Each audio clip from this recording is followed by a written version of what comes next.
সুপ্রিয় দর্শক, হক green world চ্যানেলে আপনাকে জানাই স্বাগত। থাম্বনেল এবং টাইটেল দেখে বুঝে গেছেন কোন গাছের ভিডিও করছি। হ্যাঁ, ঠিকই ধরেছেন। আজকে আমি আপনাদের দেখাবো সিড থেকে কিভাবে আপনি ডালিয়া গাছের চারা তৈরি করে ফুল ফোটাতে পারবেন। আমার এই গাছটিতে দেখতেই পাচ্ছেন, আর এক সপ্তাহের মধ্যেই ফুল খুলে যাবে। ফুল অলরেডি চলে এসছে, বেশ কয়েকটা কুড়ি রয়েছে এখানে দেখতে আপাতত 3খানা পাচ্ছি, এবং গোড়ার দিক থেকে অনেকগুলো ব্রাঞ্চও দেখতে পাচ্ছি, দেখতেই পাচ্ছেন।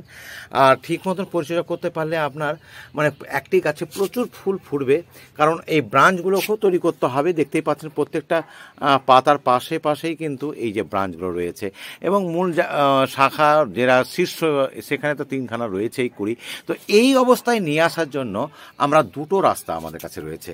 একটি হচ্ছে সিড থেকে করতে পারেন, আর একটি হচ্ছে আপনার এর যে গত বছরের যে কন্দটা ছিল সেই কন্দ থেকেও আপনি গাছ তৈরি করতে পারেন। আমি এবার নার্সারিতে একটা আলোচনা করছিলাম যে সিড থেকে খুব ভালো গাছ তৈরি হয়। ওনারা বলছেন সিড থেকে কী করে হবে, এটা তো আমরা কন্দ থেকে তৈরি করি না। আমি তখন বলেছিলাম যে না, আমি করতে পারি, আমি আপনাদের দেখাবো সিড থেকেও করা যায়। তো সিড ব্যাংক থেকে আপনি সিড এটা ক্রয় করতে পারেন। চলুন সেই সিডগুলো কীরকম হতে পারে সেটা একটু দেখে নেওয়া যাক।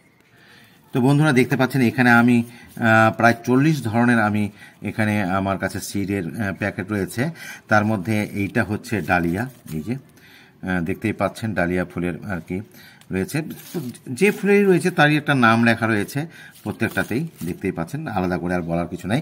তো এই সিডগুলোকে কীভাবে করতে হবে সেটা একটু দেখব।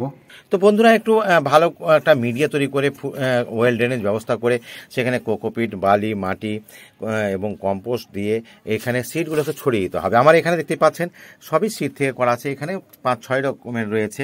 আমি আলাদা করে এদের আর পরিচয় দিচ্ছি না। দেখতেই পাচ্ছেন যে সিড থেকে করা গাছগুলো চেহারা দেখে, এগুলো তো সিড পটে বসিয়ে দিলেই বা থাম পটে যদি বসিয়ে দেন তাহলেও কিন্তু দেখতে খুব সুন্দর লাগবে। এইভাবে নার্সারিতে বিক্রি করে। আর এবছর আসবো আমি ডালিয়ার ব্যাপারে। এই যে দেখতে পাচ্ছেন ডালিয়া আমার, আশা করি দেখেই বুঝতে পারছেন যে এগুলো সিড থেকে তৈরি করা হয়েছে। দেখতেই পাচ্ছেন, কন্দ থেকে নয়। আমি তুলে দেখাচ্ছি। তো এটাকে বসাবো আমি কীরকম জায়গায়, এরকম একটা গ্রোয়িং ব্যাগ নিয়ে নেবো। তো গ্রোয়িং ব্যাগ আপনি গ্লাসও নিতে পারেন, বা পলি ব্যাগগুলো হয় সেই পলি ব্যাগও নিতে পারেন, তবে ওয়েল ড্রেনেজ করবেন। তলার দিকে ফুটো করেছি, চিপস দিয়েছি, বালি দিয়েছি, তারপরে এখানে কোকোপিট, কম্পোস্ট আর মাটি দিয়ে একটা আমি মিডিয়া তৈরি করেছি এইখানে। তো এখানে আমি হালকা চাপ দিয়ে এখান থেকে একটা তুলছি, দেখতেই পাচ্ছেন। তাহলে পরিষ্কার বুঝে যাচ্ছেন এখানে কোনো কন্দ থেকে তৈরি করিনি, এখানে একদম তৈরি করেছি সেটা সিড থেকে। এবার এইটাকে আমি এখানে যে এটা করেছি, মিডিয়াটা করেছি, সেটাকে আমি এখানে এটাকে বসিয়ে দিচ্ছি। এইভাবে কিচ্ছু না, এইভাবে একটু মিডিয়া তৈরি করে একটু চাপ দিয়ে বসিয়ে দেবো। আর মোটামুটি সেমি সেটে প্রথমে 2 দিন রাখবো, তারপরে রোদে দিয়ে দেবো। রোদে দিলেই কি হবে, 1 সপ্তাহের মধ্যেই গাছটা অনেকটাই সুন্দর হয়ে যাবে। তো সেই গাছটা আমরা এবার দেখব। তো বন্ধুরা, মোটামুটি 1 সপ্তাহ পরে গাছটা বেশ অনেকটা সতেজ হয়ে যাবে, বড় হয়ে যাবে। তো এইবার এইটাকে কিন্তু আমরা ফাইনাল পটে বসিয়ে দেবো, কারণ এটা এর থেকে বড় করে কোনো লাভ নেই। এবার ফাইনাল পটে বসালে গাছটা সুন্দরভাবে বাড়তে শুরু করবে। তো চলুন এবার ফাইনাল পটে আমরা মিডিয়া তৈরি করে বসিয়ে দেবো। এটা মোটামুটি আমরা দিন 15 আগে বসেছি, 2 সপ্তাহ মধ্যে মোটামুটি গাছটা এবারে গাছটা বাড়তে শুরু করেছে। প্রথমে 1 সপ্তাহে একটু ট্রেসে থাকে, একটু ধাক্কা সামলাতে হয়, নতুন করে শেকড় গজাতে হয়। তো ঠিক এই সময় কিন্তু আমরা কোনো জৈব সার ছাড়া কোনো রাসায়নিক সার দেবো না, এটা মনে রাখবেন।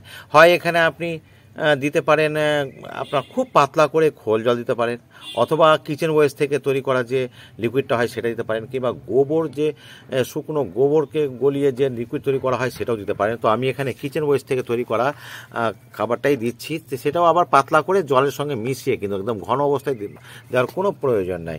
তো এইভাবে দিতে থাকবেন সপ্তাহে 1 বার করে, আর বাকি সময় প্লেন জল দেবেন।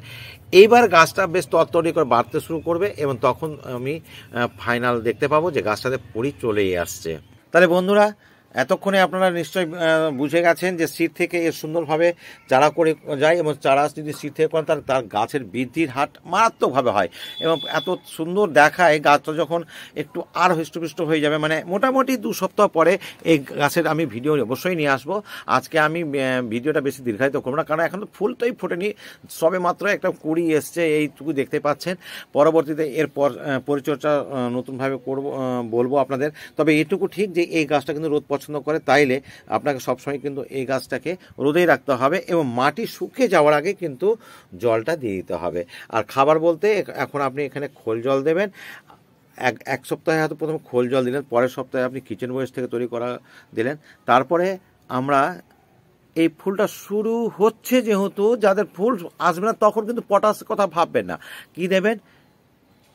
সেটা হচ্ছে পেঁয়াজের খোসা ভেজানোর যে জলটা, যে লিকুইডটা আমরা ব্যবহার করে থাকি, আপনাদের দেখাচ্ছি। তো বন্ধুরা, এই যে পেঁয়াজের খোসা ভেজানোর জলটা একটু এই গোলাপি রং হয় আর কি, লালচে টাইপের, তো এইটা দেবেন কিন্তু প্রতি সপ্তাহে, ব্যাস। আর গাছ রোদে রাখবেন। তো পোকামাকড় দিয়ে খেয়াল রাখবেন, গাছে যদি এখন থেকে পোকামাকড় না থাকে তাহলে অবশ্যই মনে করে আপনি নিম অয়েলটা স্প্রে করবেন।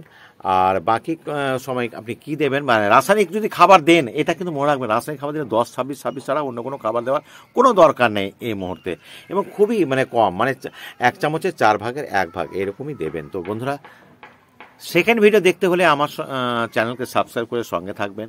আর যারা করে দিয়েছেন তাদেরকে তো অসংখ্য ধন্যবাদ। তো ভালো থাকুন, কথা হবে নেক্সট ভিডিওয়। ভালো থাকুন, সুস্থ থাকুন, ধন্যবাদ।